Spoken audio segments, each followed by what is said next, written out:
खूब खूब स्वागत है। 8 वागी चुक्या है, समय थई चुक्यो है सुपर प्राइम टाइम नो। हाजर है अमारी टीम साथे।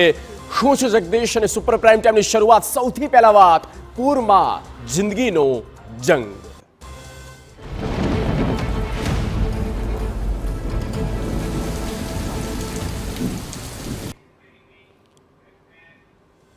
સૌરાષ્ટ્રમાં વરસેલા મુશળધાર વરસાદમાં અનેક લોકો ફસાયા હતા। આકાશની આફત એવી વરસી અને ચારે તરફ બસ પાણીનું જ સામ્રાજ્ય અને પૂરના પાણીમાં ફસાયેલા લોકો જિંદગીનો જંગ લડી રહ્યા હતા। ત્યારે જ એનડીઆરએફ એસડીઆરએફના જવાનો પણ દેવદૂત બન્યા અને પૂરના પાણીમાંથી ફસાયેલા તમામ લોકોને બચાવવામાં આવ્યા। 100 જિંદગીઓને પૂરની આફતમાંથી બચાવવામાં આવી છે અને હજુ પણ સૌરાષ્ટ્રના અનેક જિલ્લા એવા છે જ્યાં ભારે વરસાદની આગાહી આપવામાં આવી।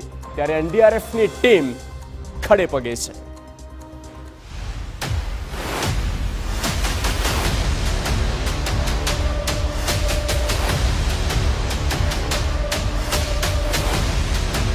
પૂર સંકટમાં જિંદગીનો જંગ।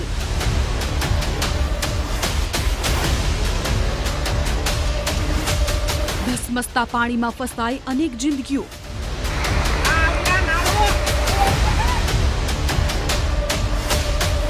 એનડીઆરએફના જવાનો બન્યા દેવદૂત।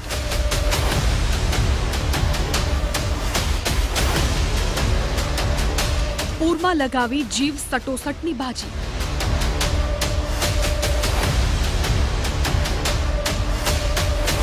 ભાવનગર જિલ્લામાં આકાશથી આફત ત્રાટકી છે। મુશળધાર વરસાદને કારણે અનેક ગામડાઓ જળમગ્ન થઈ ગયા છે। થોડા જ કલાકોમાં ત્રાટકેલા ભારે વરસાદને કારણે અનેક ગામડાઓ બેટમાં ફેરવાયા અને સંપર્ક વિહોણા બન્યા। અનેક લોકો પૂરના આ પાણીમાં ફસાયા। અનેક લોકોના જીવ પર ખતરો ઊભો થયો। મુશળધાર વરસાદ અને પાણીના પ્રવાહ વચ્ચે અનેક જિંદગીઓ ફસાઈ। જીવન અને મરણનો પ્રશ્ન ઊભો થયો। ત્યારે જ એનડીઆરએફની ટીમે મોરચો સંભાળ્યો અને પૂરના પાણીમાં ફસાયેલા લોકોને સુરક્ષિત રીતે બહાર કાઢવાની કામગીરી શરૂ કરી।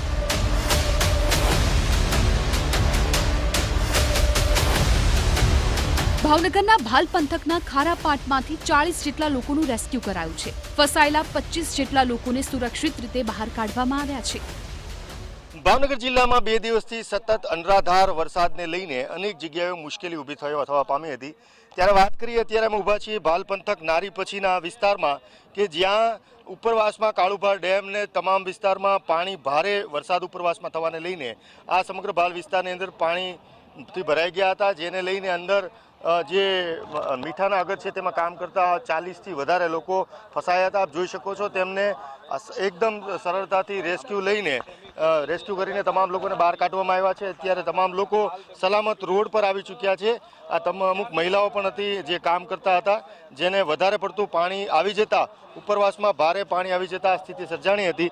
જોકે તંત્રની તમામ પ્રયત્નો કરવાને લઈને અને જે અહીંના સ્થાનિક લોકો છે, ફાયર બ્રિગેડ છે, તમામ લોકોની મહેનતથી આ તમામ લોકોને બચાવી લેવાયા છે।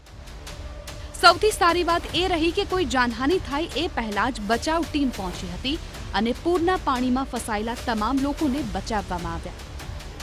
30 માણસો ફસાયેલા હોવાનો મને અંદાજ જણાવેલો હતો। જ્યારે અમે બીએમસીની અમારી ફાયરની ટીમને બોલાવી અને ટીમ જ્યારે આવી ત્યારે પછી એમને રેસ્ક્યુ કર્યું અને અત્યારે એની યાદી બનાવી રહ્યા છે। એ યાદી જોતા લગભગ 35 માણસોનો સમાવેશ થાય। કોઈ પ્રકારની જાનહાનિ, કોઈને વાગવું કે નુકસાન કાંઈ કર્યું? કોઈ જાતની જાનહાનિ જેવું કશું નથી કોઈ। ભાવનગર જિલ્લામાં પૂરના પાણીમાં ફસાયેલા અનેક લોકોને એનડીઆરએફની ટીમે બચાવ્યા છે। હજુ પણ ભાવનગરમાં ભારે વરસાદની આગાહી છે, ત્યારે હજુ પણ એનડીઆરએફની ટીમ ભાવનગરમાં તૈનાત રહેશે। हमारी एनडीआरएफ की टीम बड़ौदा से आई हुई है और यहाँ पे जिलाधिकारी के द्वारा आदेश मिला कि जामनगर में काफ़ी वर्षा का जो है आईएमडी के द्वारा सूचना मिले कि यहाँ पे बहुत ज़्यादा वर्षा होनी है और हुई भी। 3-4 जगह पुलें भी जो थी वो रोड ब्लॉक हो गए थे, जिसके कारण हम लोग जो है काफ़ी परेशानी हुई थी। उसके बाद यहाँ पे पालड़ी गांव में हम लोग हैं, जहाँ पे एक भेलड़ी माता का मंदिर है, वहाँ पे देखा कि काफ़ी जो है वहाँ पे सिचुएशन ख़राब था, लेकिन अभी सिचुएशन नॉर्मल है और हम लोग को अभी यहीं पे स्टे करने के लिए यहाँ के जिलाधिकारी महोदय के द्वारा आदेश मिला है कि आप लोग अभी यहीं पे स्टे करेंगे अगले आदेश तक। વડોદરાથી આવેલી એનડીઆરએફની ટીમ દ્વારા અલગ અલગ સ્થળોએ રેસ્ક્યુની કામગીરી કરવામાં આવી। વલભીપુર, ઉમરાળા, શિહોરમાં ટીમે કરી રેસ્ક્યુ કામગીરી। મંગળવારે ભારે વરસાદમાં ફસાયેલા 49 લોકોને એનડીઆરએફે બચાવ્યા.